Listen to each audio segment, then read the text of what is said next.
हलचल भरे आंगन में भोलू बाबू हांफते हैं।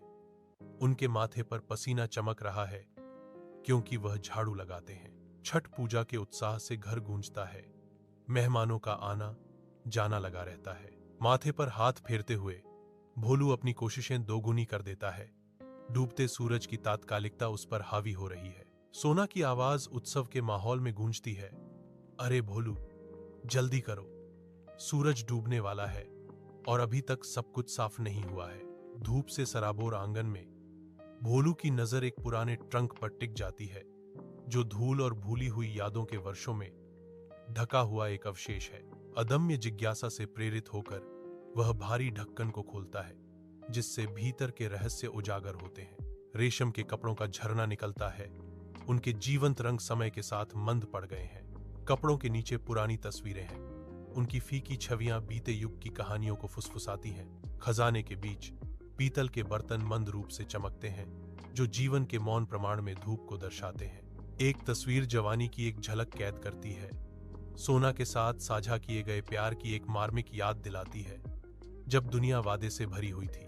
विशाल आंगन में हवा सोना की आवाज से गूंजती है। हर शब्द एक तीखा किनारा लिए हुए है। चौंक कर भोलू के हाथ बेचैनी से हिलते हैं। छाती को इस तरह बंद करते हैं जैसे कोई खतरनाक रहस्य बंद कर रहा हो। वह बेपरवाही का दिखावा करता है। झाड़ू एक ढाल बन जाती है, क्योंकि वह झाड़ू लगाने की सांसारिक दिनचर्या में वापस आने की कोशिश करता है। सोना की आवाज दिखावे को भेदती है। भोलू, तुम क्या कर रहे हो?